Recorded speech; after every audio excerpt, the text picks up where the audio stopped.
Halo guys, balik lagi ke channel Dear Tokyo. Kali ini aku bakal bahas film yang semoga aja kalian suka. Oke, tanpa berlama-lama, kita langsung gas aja ke filmnya. Heartbroken adalah film Korea tahun 2017 bercerita tentang seorang pengusaha konglomerat yang berusaha membela anaknya setelah si anak dituduh menjadi tersangka atas pembunuhan tunangannya. Cerita dimulai dengan seorang pengusaha konglomerat bernama Tae-san yang mengajak anaknya yang bernama Mira untuk bertemu artis penyanyi wanita yang bernama Yuna. Awalnya Mira senang bertemu Yuna, tapi setelah mengetahui Yuna ternyata tunangannya Tae-san, Mira langsung tidak terima. Tae-san pun minta Mira agar bisa dekat dengan Yuna, namun Mira tetap tidak bisa menerima Yuna karena Yuna tidak seperti ibu kandungnya. Tapi setelah waktu berlalu, Tae-san rupanya tetap menjalani hubungan dengan Yuna. Ia menemani Yuna ketika sedang manggung, sampai setelah selesai, Tae-san langsung mengajak Yuna ke kapal pribadinya, lalu memberi hadiah sebuah jam tangan mewah. Yuna tentu senang, hingga setelah itu, Tae-san jadi mengajak Yuna berlayar sambil romantisan. Sementara Mira kini berada di klub kemudian party bersama teman-temannya. Tapi tak berlangsung lama, Mira terdiam karena ada salah satu temannya yang mendapat kiriman video mesumnya Yuna bersama mantan pacarnya. Mira pun langsung mengirim pesan ke Yuna mengajak bertemu, dan Yuna juga langsung memberitahu pesan itu ke Tae-san. Yuna berniat memberi hadiah sepatu ke Mira, tapi Tae-san menyarankan agar Yuna lebih baik memberi Mira nasihat pada saat bertemu. Mira adalah remaja yang masih labil, jadi menurut Tae-san dengan memberi nasihat, siapa tahu Mira bisa akur dengan Yuna dan akhirnya juga bisa menerima Yuna sebagai ibu barunya. Yuna pun akan mencoba cara itu dengan langsung menemui Mira di klub. Tapi setelah itu, di CCTV parkiran apartemennya Yuna malah terlihat seperti sedang bertengkar dengan Mira yang dalam kondisi mabuk. Mira langsung pergi mengemudikan mobilnya secara ugal-ugalan, hingga tak lama jaksa dan timnya yang sedang minum langsung melihat berita tentang Yuna yang ditemukan pingsan di dekat ruangan CCTV parkiran apartemennya yang sudah terbakar. Pernikahan Yuna dan Tae-san sebenarnya akan diadakan sebentar lagi, namun sayangnya kondisi Yuna kini sedang sekarat dan Tae-san juga belum mengetahui kejadian itu. Jaksa yang bernama Dong Sung-sik pun jadi buru-buru menuju TKP bersama timnya, karena jika mereka tidak tiba duluan, jaksa Dong takut Tae-san akan berusaha menutupi kasus itu seperti sebelum-sebelumnya. Tapi setelah tiba, jaksa Dong tidak bisa melihat rekaman CCTV karena ruangan CCTV parkiran apartemennya Yuna sudah habis terbakar. Tim forensik juga tidak bisa memulihkan rekaman, membuat jaksa Dong jadi menyuruh timnya untuk memeriksa rekaman kamera semua mobil yang terparkir di area apartemen. Sampai singkatnya, polisi yang menemukan keberadaan Mira langsung membawanya ke kantor polisi. Mira minta Tae-san membebaskannya, tapi Tae-san langsung memberitahu jika Yuna meninggal. Tae-san ingin tahu apa yang terjadi antara Mira dan Yuna, membuat Mira yang mendengar itu jadi merasa dicurigai. Tae-san pun minta Mira menjelaskan semuanya secara jujur, karena jika Mira berbohong, Tae-san tidak akan membebaskan Mira. Mira jelas tidak terima dengan perlakuan Tae-san, karena sebagai ayah, Tae-san malah lebih peduli dengan Yuna. Mira tidak mau menjelaskan apa-apa, hingga Tae-san akhirnya memilih pergi. Di sisi lain, acara penghormatan terakhir untuk Yuna pun dilakukan. Tae-san juga sangat terpukul, hingga yang bisa ia lakukan hanya berlayar seorang diri untuk mengenang kembali momennya bersama Yuna.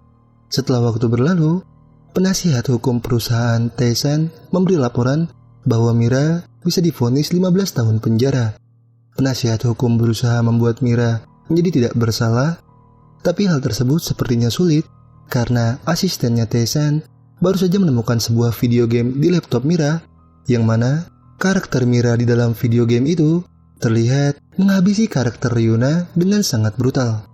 Tae-san yang menyaksikan sampai tidak kuat, dan penasihat hukum juga yakin jika jaksa mengetahui video game buatan Mira itu, sudah pasti Mira akan dianggap sengaja menghabisi Yuna.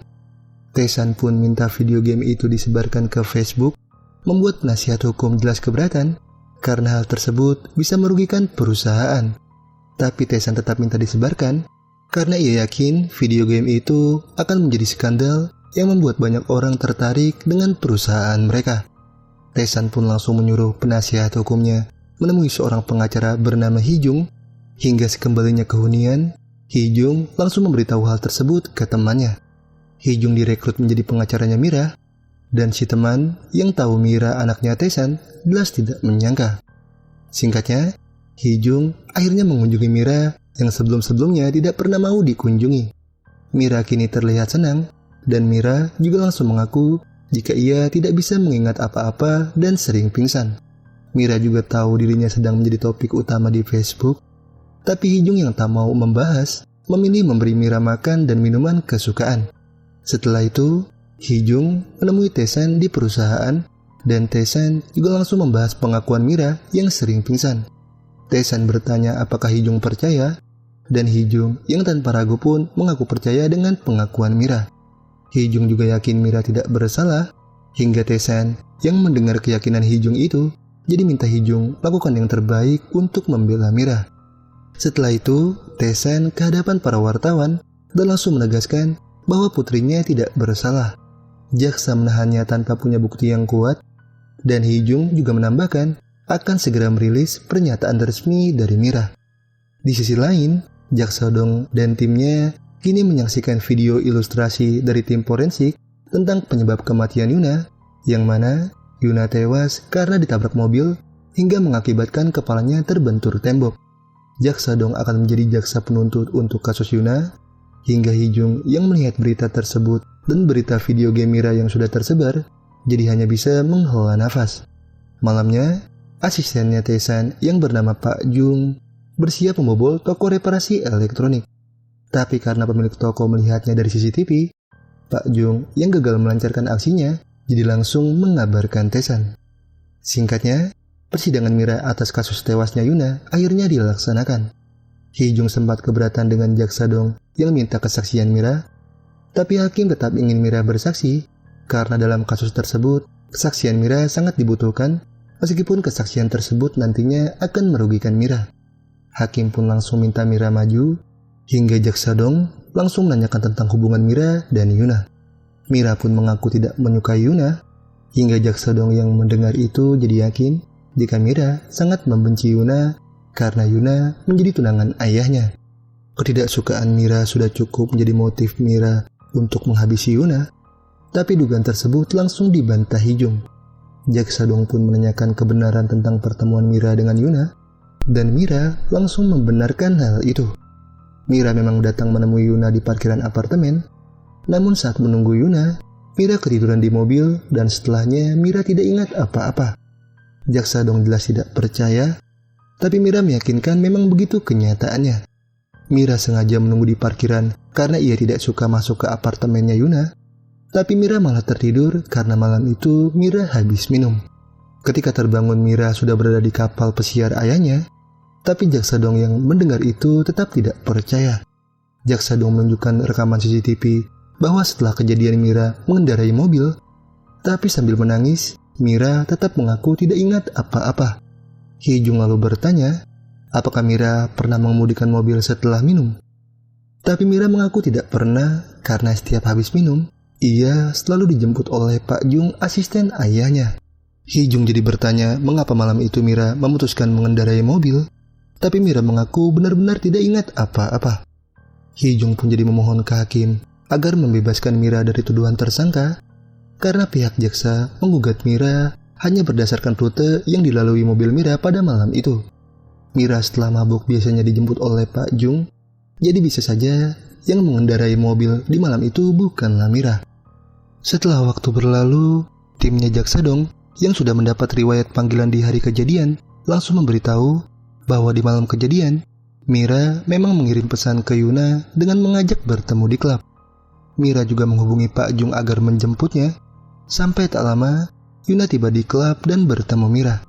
Nah, beberapa jam setelah itu, Mira rupanya mengajak Yuna bertemu lagi di parkiran apartemen Yuna. Jaksa Dong bingung mengapa mereka bertemu sebanyak 2 kali, hingga rekan timnya pun memberitahu alasan Mira mengajak Yuna bertemu lagi di parkiran karena Mira telah menyaksikan video mesum Yuna bersama mantan pacarnya. Teman Mira di klub yang memberitahu hal itu, Hingga di persidangan selanjutnya, teman klubnya Mira langsung didatangkan sebagai saksi. Si teman pun memberi kesaksian bahwa pada saat di klub, ia mengintip Mira dan Yuna sedang bertikai membahas video mesumnya Yuna bersama mantan pacarnya. Mira menyebut Yuna sebagai pelacur, tapi Yuna berusaha menjelaskan bahwa video tersebut adalah video lama. Taesan yang sudah tahu video tersebut tidak mempermasalahkan, dan Yuna juga sudah berjanji akan berubah demi menjadi ibu yang baik untuk Yuna. Tapi Mira yang sudah jijik terus merendahkan Yuna, hingga Yuna yang awalnya sabar jadi sangat murka. Mereka hampir berkelahi, tapi Pak Jung yang datang langsung melerai. Aksesoris dari pakaian Mira yang jatuh langsung si teman ambil, dan kini bukti tersebut serta video Yuna bersama mantan pacarnya juga langsung jaksa dong perlihatkan di persidangan. Hingga setelah waktu berlalu, Taesan langsung menemui jaksa dong dan minta Mira dilepaskan. Kasus tersebut juga telah membuat nama Yuna semakin buruk. Jadi Taesan minta jaksa dong berhenti, karena dengan begitu Taesan berjanji akan menjadikan jaksa dong sebagai jaksa agung. Taesan mampu melakukan itu, tapi jaksa dong langsung menolak dan memilih pergi. Sementara Hee-jung kini mendapat informasi dari temannya tentang seorang penguntit yang terhubung dengan Yuna. Penguntit itu pernah memasang kamera tersembunyi di kantor Yuna, dan setelah ditelusuri informasinya, penguntit itu rupanya pemilik toko elektronik yang sebelumnya hampir dibobol oleh Pak Jung. Hee-jung pun jadi langsung mendatangi toko si penguntit yang masih tutup, dan kedatangan Hee-jung itu rupanya juga diketahui oleh penguntit yang sedang bekerja. Hee-jung yang mencoba menghubungi si penguntit juga tidak diangkat, membuat Hee-jung jadi hanya bisa menunggu di depan toko sampai waktu berganti malam. Pak Jung juga rupanya mengawasi dari jauh, hingga setelah Hee-jung pergi, Pak Jung pun langsung menabrakkan mobilnya ke toko si penguntit dan langsung mengambil semua memori CCTV. Hee-jung yang mendengar itu juga jadi mengalami kecelakaan ringan, sampai ketika polisi datang, Pak Jung jadi menyembunyikan tasnya ke kolong mobil truk. Pak Jung lalu dibawa ke kantor polisi, dan ketika mobil truk pergi, Hee-jung yang melihat tasnya Pak Jung jadi langsung membawanya dan menyuruh temannya untuk memeriksa. Si penguntit yang kembali ke tokonya juga benar-benar kesal karena tokonya sudah kacau, namun di sana rupanya sudah ada kehadiran Taesan. Si penguntit yang bernama Kim langsung menanyakan semua memori CCTV miliknya, tapi Taesan bertanya balik di mana rekaman CCTV pada saat kejadian Yuna. Taesan akan membayar berapapun yang Kim minta, tapi Kim kesal karena tidak semua hal bisa diselesaikan dengan uang. Yang Kim butuhkan hanya cinta, keluarga, dan teman. Tapi menurut Taesan, keluarga dan teman akan tetap meninggalkan Kim jika Kim tidak punya uang. Kim yang tidak peduli pun menyuruh Taesan pergi, dan Taesan langsung menuruti. Tapi sebelum pergi, Taesan memberitahu bahwa tunangannya meninggal dan yang dijadikan tersangka adalah anaknya. Taesan hanya ingin tahu apa yang terjadi, jadi ia langsung meninggalkan kartu namanya, berharap Kim mau memperlihatkan rekaman CCTV di hari kejadian. Sementara temannya Hee-jung yang memeriksa memori CCTV akhirnya menemukan rekaman pada saat Kim memasang kamera CCTV di parkiran apartemennya Yuna. Tapi rekaman lainnya tidak terbaca, hingga si teman dia langsung mencari tutorial untuk memulihkan rekaman. Sedangkan Kim kini sudah berada di rumah Taesan karena ia akan memperlihatkan rekaman di hari kejadian ke Taesan. Tapi sebelum itu, Kim punya 3 permintaan. Yang pertama, Kim minta jaket milik Yuna, dan yang kedua, Kim minta perilisan album baru Yuna dipersembahkan untuknya. Taesan pun menuruti 2 permintaan itu. Tapi permintaan ketiga tidak bisa Taesan turuti karena Kim ini rupanya minta pakaian dalam milik Yuna. Kim yang kecewa pun jadi pergi, tidak mau memperlihatkan rekaman. Sampai singkatnya, persidangan kasus Yuna kembali berlangsung. Tapi sebelum persidangan usai, Taesan memilih keluar dari persidangan karena ia akan pergi ke Thailand. Taesan mempercayai Hee-jung bisa menyelesaikan tugasnya dengan baik, dan pesan tersebut Taesan berikan ke Hee-jung lewat tulisan. Singkatnya, Taesan yang pergi ke Thailand akhirnya sudah tiba dan sudah berada di sebuah klub malam. Setelah waktu berlalu, Hee-jung juga bertemu dengan jaksa dong, dan jaksa dong langsung minta Hee-jung agar keluar dari kasus. Jaksa Dong tidak ingin Hee-jung berpihak ke Tae-san karena Tae-san bukan orang baik. Sebelumnya Tae-san berusaha menyuap Jaksa Dong, dan Tae-san juga seperti sengaja merekrut Hee-jung, padahal Tae-san memiliki penasihat hukum.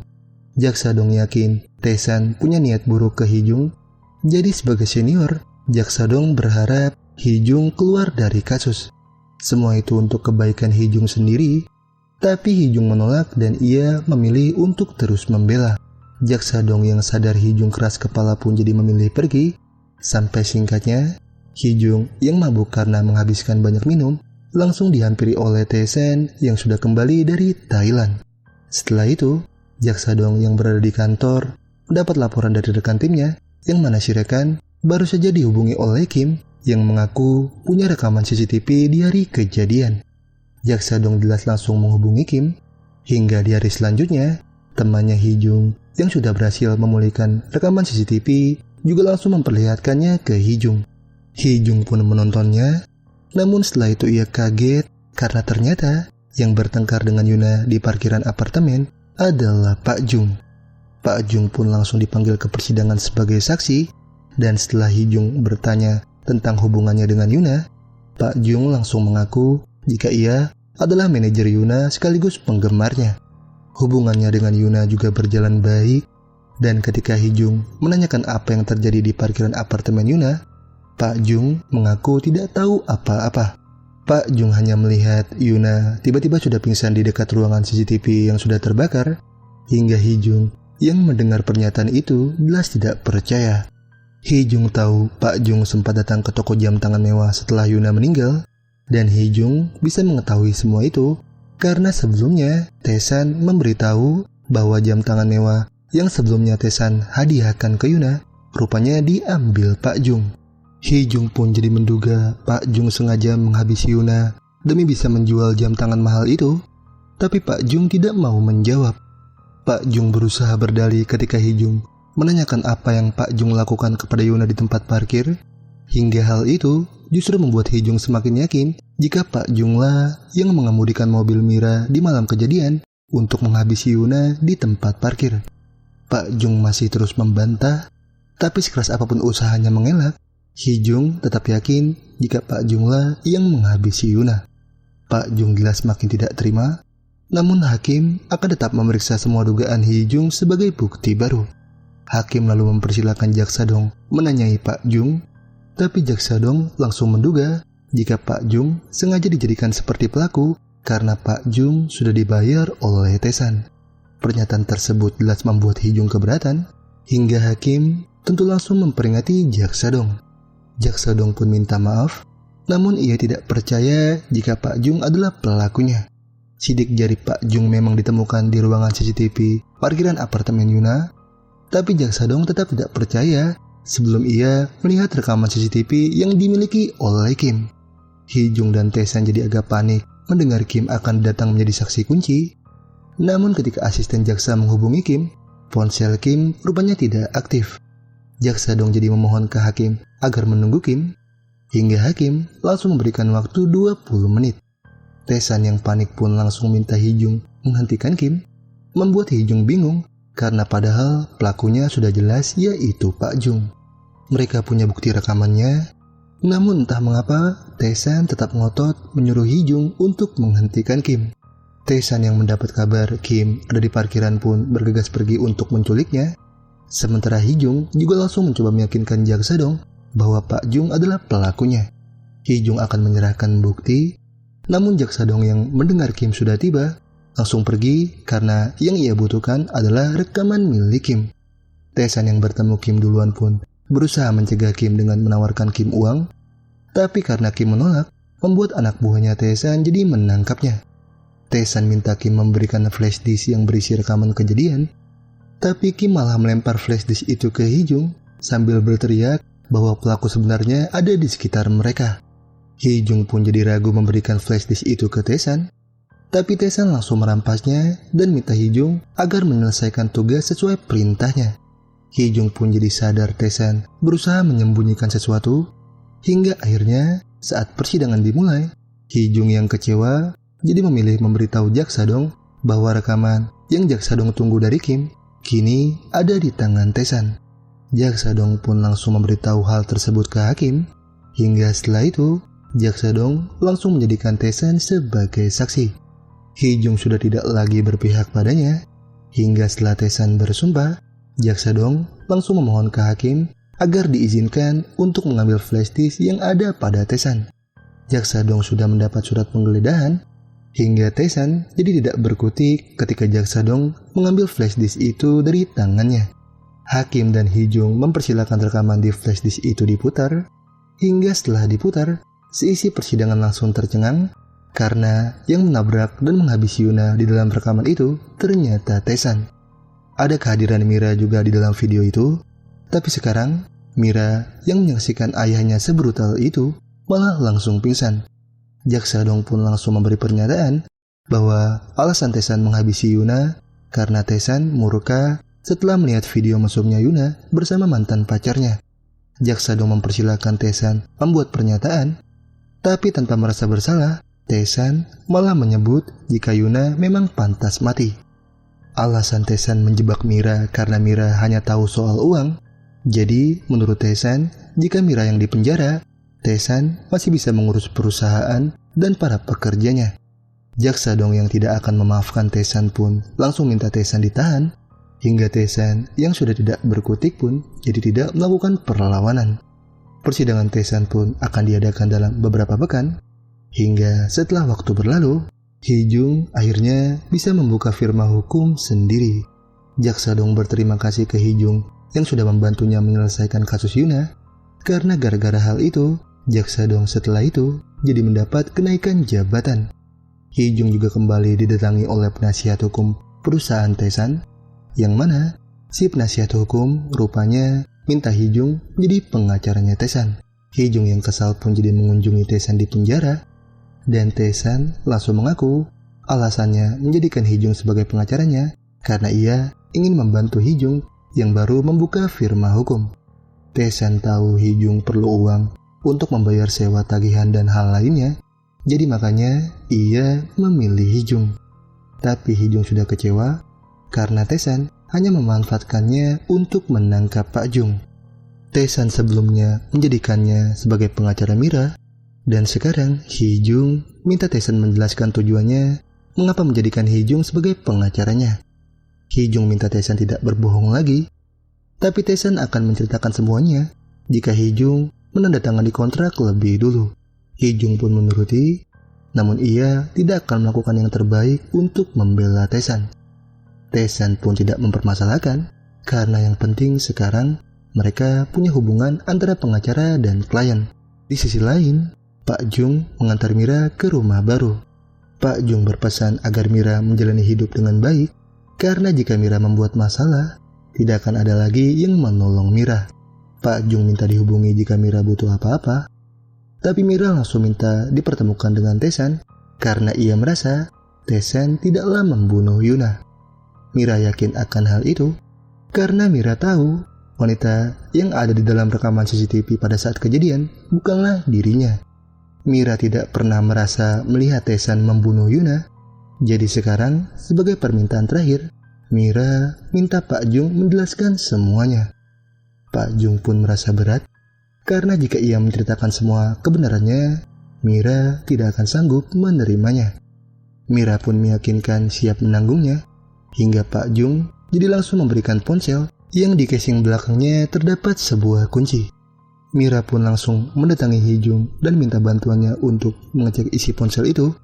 Namun yang mereka temukan hanya foto pabrik terbengkalai yang ketika dicek, lokasi pabrik tersebut rupanya berada di Thailand. Nah, Hee-jung yang ingat Tae-san sebelumnya pergi ke Thailand, akhirnya jadi memutuskan pergi ke sana bersama Mira menaiki perahu. Mereka langsung mencari blok pabrik tersebut. Sampai setelah ketemu, Mira langsung memberi Hee-jung kunci yang ada di belakang casing ponsel sampai gerbang akhirnya bisa dibuka. Saat masuk mereka awalnya tidak menemukan apa-apa, tapi setelah masuk semakin dalam, mereka tercengang karena properti di dalam pabrik itu ternyata menyerupai parkiran apartemennya Yuna. Mira yang menangis coba Hee-jung tenangkan, hingga setelah itu Hee-jung jadi mengajak Mira kembali ke Korea, dan setibanya di sana, Mira langsung menemui Tae-san. Mira sudah mengetahui apa yang dilakukan Tae-san di Thailand, dan Mira kini bertanya mengapa Tae-san rela berkorban padahal Tae-san tidak bersalah. Mira lah yang seharusnya disalahkan, tapi Tae-san yang tak mau membahas memilih memberi pesan agar Mira menjalani kehidupan yang lebih baik dan berhenti minum. Mira yang semakin merasa bersalah pun minta maaf ke Tae-san, namun Tae-san memilih meninggalkan Mira karena tidak ingin kesedihannya terlihat. Tae-san yang selalu merindukan Mira minta Mira mengunjunginya lagi di lain waktu, hingga perkataan itu membuat isak tangis Mira jadi semakin pecah. Tae-san pun disidang sampai akhirnya ia ingat ketika Kim memperlihatkan rekaman kejadian yang sebenarnya. Nah, jadi sebelumnya Tae-san rupanya sudah melihat rekaman milik Kim, yang mana di rekaman itu yang menabrak Yuna di parkiran sampai meninggal sebenarnya adalah Mira. Tae-san yang melihat anaknya sekejam itu jelas tidak menyangka, hingga akhirnya ia jadi memohon ke Kim agar Kim tidak memberitahu rekaman itu pada siapapun. Tae-san memilih menanggung hukuman menggantikan Mira, yaitu dengan cara pergi ke Thailand, lalu merancang properti di dalam pabrik sampai benar-benar mirip parkiran apartemennya Yuna. Kim dan Pak Jung juga ikut membantu, hingga setelah properti sudah sama persis seperti parkiran apartemennya Yuna, Tae-san langsung mencari dua wanita di klub malam untuk berperan sebagai Yuna dan Mira. Dua wanita klub malam itu di makeover sedemikian rupa, sampai ketika wanita satunya sudah benar-benar mirip dengan Yuna, Tae-san jadi tak kuasa menahan tangisnya. Hanya maaf yang bisa Tae-san katakan ketika membayangkan kehadiran Yuna, hingga ketika semuanya sudah siap, Tae-san langsung membuat rekaman video seolah dirinya menabrak Yuna. Tae-san kemudian langsung menyuruh Kim menghubungi Jaksa Dong dengan mengaku punya rekaman di hari kejadian, hingga setelah semuanya sudah beres, Tae-san pun melepaskan kepergian para pembuat properti dan wanita yang ia bayangkan sebagai Yuna. Sampai malamnya, Tae-san dan Pak Jung memutuskan makan bersama. Tae-san mencoba bercanda, namun Pak Jung malah terharu karena menyadari pengorbanan Tae-san yang luar biasa sebagai seorang ayah. Harta yang banyak tidak membuat Tae-san bertindak seenaknya. Bahkan ketika tunangan yang dicinta telah tiada, Tae-san tidak sedikit pun membenci anaknya. Dan itulah seluruh alur film Heartbroken 2017. Terima kasih buat yang sudah menonton. Mohon maaf jika ada kesalahan dan kekurangan dalam video ini. Jangan lupa like, share, dan subscribe untuk membangun channel ini. Terima kasih. See you next video.